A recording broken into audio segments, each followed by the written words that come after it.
Kita teruskan lagi topik firman Tuhan mengenai mengasihi Yesus. Mengasihi Yesus. Kita melihat lagi ciri-ciri dari anak Tuhan yang mengasihi Yesus. Ada tanda-tanda dari anak-anak Tuhan yang mengasihi Yesus. Apalagi kalau dia mengasihi Yesus dengan segenap rohnya, dengan segenap jiwanya, dan dengan segenap kekuatannya. Dengan segenap jiwa, saudaraku, yaitu dengan segenap pikiran kita selalu mengingat Yesus. Dengan emosi kita rindu kepada Tuhan Yesus, saudaraku. Dan dengan kehendak kita memang kita suka mengasihi Tuhan Yesus. Inilah hukum yang terutama dan hukum yang terbesar firman Tuhan berkata, saudaraku. Kali ini kita lihat satu ciri lagi, saudaraku, yaitu jika kita mengasihi Tuhan Yesus, kita suka berkorban buat dia. Tidak ada yang berat untuk dikorbankan buat Tuhan Yesus, saudaraku. Sebenarnya, saudaraku, korban kita itu dibanding dengan kasih Tuhan tidak akan pernah sebanding. Tuhan telah memberikan kasih-Nya yang luar biasa kepada kita. Bahkan pada waktu kita masih dalam dosa. Buku 1 Yohanes 4 ayat 19 berkata, kita mengasihi karena Allah lebih dahulu mengasihi kita. Kita patut mengasihi Tuhan karena Tuhan telah lebih dahulu mengasihi saudara, mengasihi saya. Dia mengasihi kita, saudaraku, dengan menggantikan kita dihukum supaya kita jangan dihukum. Dia dijadikan dosa supaya kita jadi kebenaran. Dialah substitusi kita, ganti kita.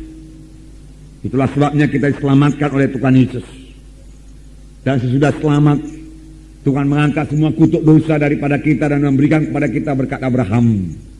Sehingga kita berada bagaimana kita ada sekarang. Saudaraku, kita patut mengasihi Tuhan kalau kita ingat dari mana kita dahulu diangkat oleh Tuhan. Dari kematian rohani. Firman Tuhan berkata, dahulu kamu mati oleh sebab segala kesalahan dan dosamu. Kita berjalan dalam kegelapan, tidak ada iman, tidak ada pengharapan, tidak ada hidup. Inilah yang paling parah, tidak ada hidup yang kekal. Tetapi Tuhan telah memberikan kepada kita hidup yang kekal dengan korban yang sangat besar, yaitu Allah memberikan anaknya sendiri, saudaraku. Karena Yesus, saudaraku, dosa kita diampuni, saudaraku, dan Tuhan memberikan kepada kita Roh Kudus yang memimpin kita pada segala kebenaran, pada segala kebenaran.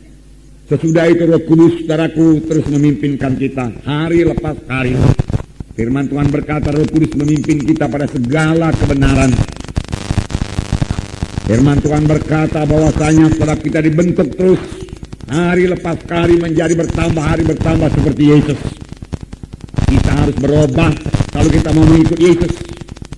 Kita harus berubah dalam pemikiran kita kalau kita mau mengikut Yesus dan sampai kepada panggilan Tuhan Yesus. Kita harus berubah dalam karakter kita, tingkah laku kita kalau kita mau, saudaraku, memuridkan orang lain, saudaraku. Karena memberi teladan adalah yang paling perlu dalam memuridkan orang lain. Kita tidak bisa memuridkan orang lain dengan mengajar saja, tidak.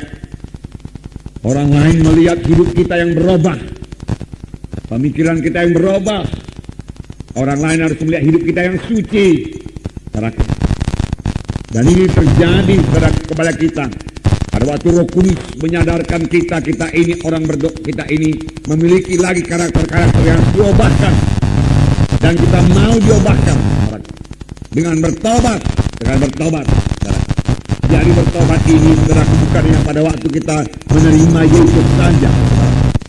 Bertobat, saudaraku, kita laksanakan sepanjang kita di dunia ini. Saudara, pada hari Minggu kita dengarkan satu gaya hidup yang baru, yaitu gaya hidup yang bersekutu dengan Tuhan Yesus. Gaya hidup, saudara, yang berkata-kata dengan Tuhan Yesus, saudara, selalu. Gaya hidup berdoa, gaya hidup yang mengingat Yesus, saudaraku. Saudara, satu lagi, saudaraku, saya tambahkan kepada saudara, gaya hidup bertobat. Apa, saudaraku? Gaya hidup bertobat. Kapan Roh Kudus, saudaraku, menegurkan ada sesuatu dalam hati kita yang tidak turut dengan kehendak Tuhan, segera kita bertobat, kita tinggalkan.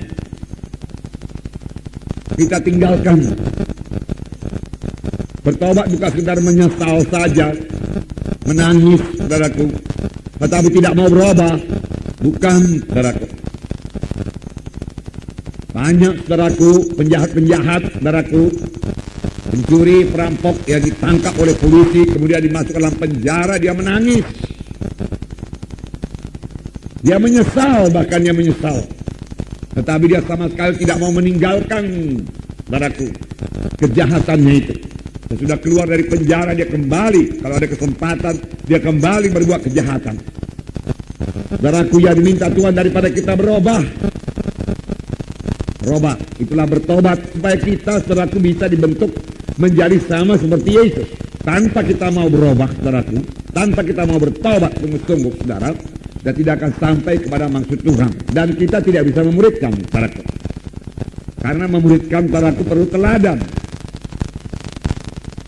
Karena saudara tentunya di kelompok sel itu memuridkan, saudara. Memuridkan itu saudara tidak cukup dengan mengajar saja. Tapi orang harus dapat membaca hidup saudara. Transparan. Kehidupan kita ini dilihat oleh kehidupan saudara sebagai pemimpin kelompok sel dilihat oleh anggota-anggota kelompok sel. Bahwa saudara sudah berubah, mengasihi Yesus, mengasihi dia, yaitu anggota-anggota kelompok sel saudara. Menyatakan dalam pelayanan saudara kepada dia, perkunjungan saudara kalau dia tidak datang, saudaraku. Di situ dia melihat pada kedewasaan saudara, kasih saudara. Dan dia mau berubah menjadi seperti saudara. Dan kelak kalau dia sudah berubah, dia akan memberikan orang lain lagi. Demikian pemberitaan berjalan terus. Dari satu generasi rohani kepada generasi yang lain, saudara. Nah, jadi gaya hidup bertobat. Gaya hidup bertobat. Yang meninggalkan segala kebencian Tuhan, yang meninggalkan semua yang tidak berkenan kepada Tuhan, yang meninggalkan semua tabiat-tabiat lama, yang tegurkan Tuhan kepada kita, kita tinggalkan. Kita mau dengar nanti mengaku kekurangan kita, saudaraku. Kalau kita masih merasa diri kita benar, saudaraku, kita belum bisa bertobat. Kalau kita merasa diri kita lebih baik daripada yang lain, kita tidak bisa bertobat. Bertobatlah kamu sebab kerajaan surga sudah dekat. Di manakah Yohanes mengajar? Padang belantara, saudara baca. Dan orang-orang datang padang belantara untuk mengaku dosa dan bertobat dan dibaptis sungai Jordan. Saudara, dan ketika orang Farisi dan Saduki datang kepadanya, saudaraku, Yohanes Pembaptis berkata, keluarkanlah buah-buah yang berpadan dengan pertobatan. Karena orang Farisi ini orang yang sangat beragama. Dia mengatakan dirinya itu mematuhi hukum Taurat, tetapi buahnya tidak ada. Buah pertobatan tidak kelihatan. Namanya saja, saudaraku, beragama.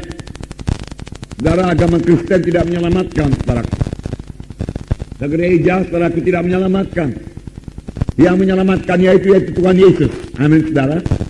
Siapa yang memiliki Yesus, saudaraku, percaya kepada Tuhan Yesus, dia akan diselamatkan. Dia beroleh hidup yang kekal.